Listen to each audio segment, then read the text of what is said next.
Assalamualaikum warahmatullahi wabarakatuh.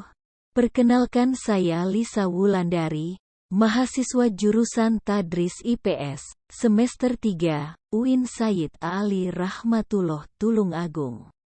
Di sini saya akan menyampaikan apa itu bela negara. Namun sebelum itu mari kita lihat pengertian dari negara terlebih dahulu. Negara adalah organisasi yang didirikan oleh sekelompok manusia yang mendiami suatu wilayah tertentu dan tunduk atau patuh pada aturan yang sama. Unsur-unsur negara ada dua, yaitu unsur konstitutif dan unsur deklaratif. Unsur konstitutif meliputi satu, adanya daerah atau wilayah dengan batas-batas yang jelas. Kedua, adanya rakyat yang menetap. Ketiga, ada pemerintahan yang berdaulat. Sedangkan unsur deklaratif yaitu berupa pengakuan dari negara lain. Sekarang kita ke inti pembahasan, yaitu bela negara. Bela negara adalah sikap dan tindakan warga negara yang didasari oleh kecintaan pada negaranya, untuk melindungi dan mempertahankan negaranya dari berbagai macam ancaman, baik ancaman dari dalam negeri maupun ancaman dari luar negeri.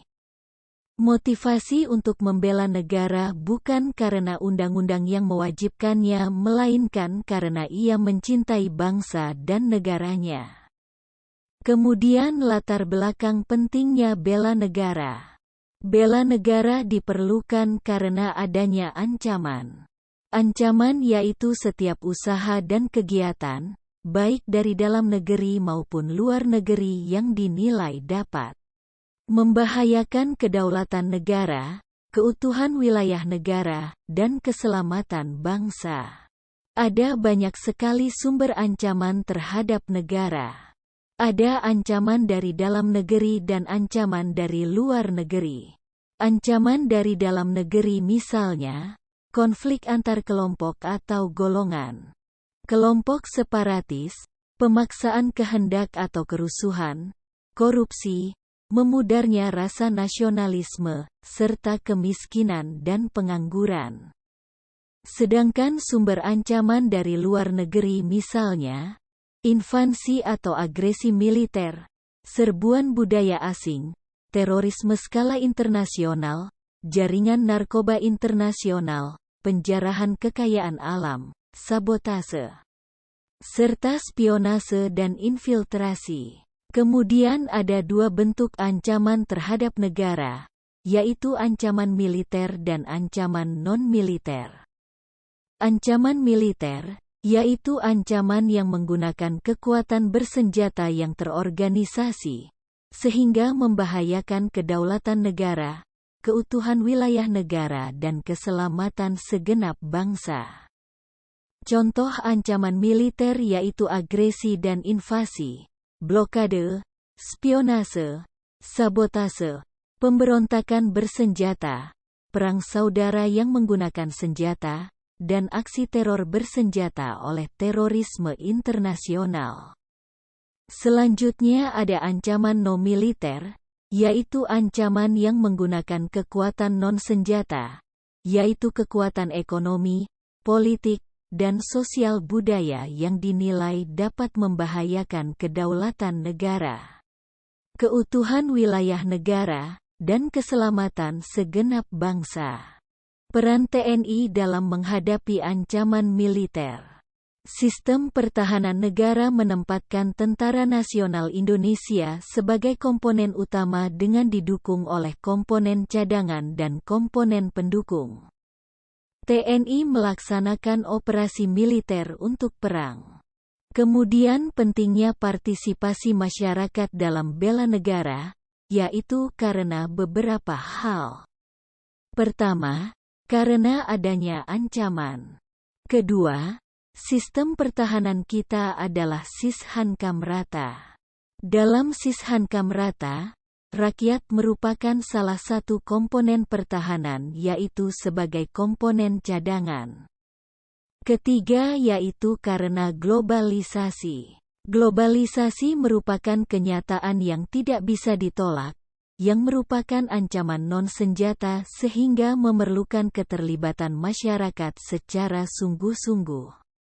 Selanjutnya terkait dengan bentuk-bentuk usaha pembelaan negara.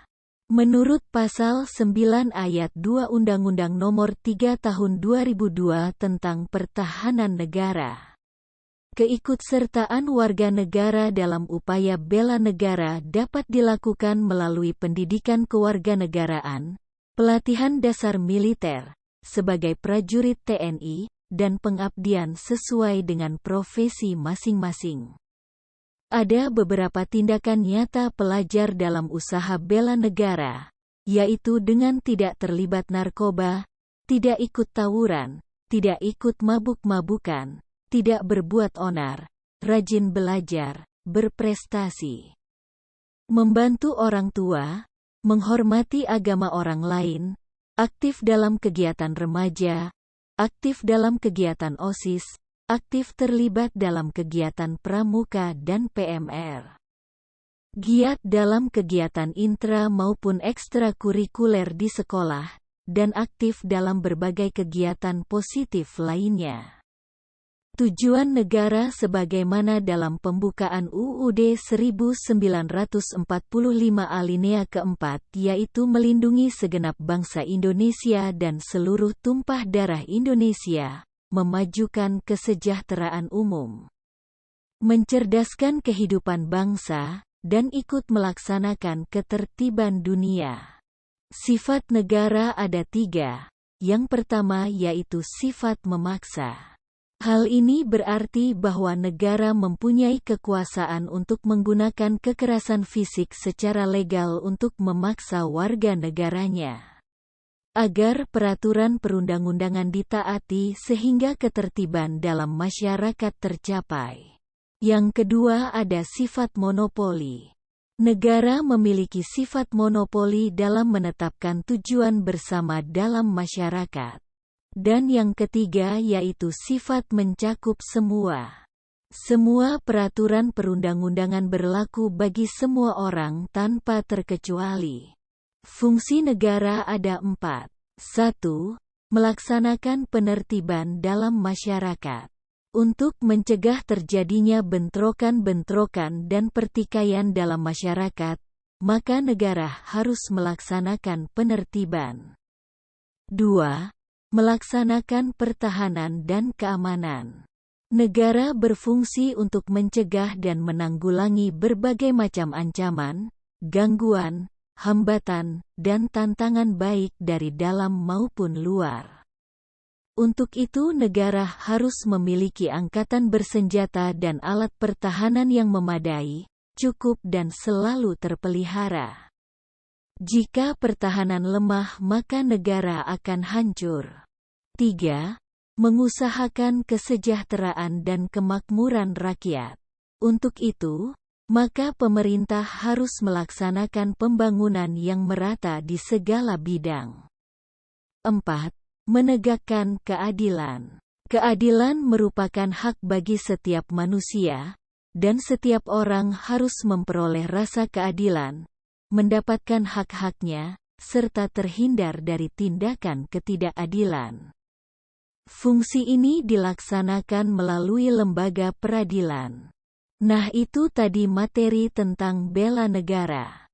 Semoga bermanfaat buat kalian dan terima kasih sudah menonton video ini sampai akhir.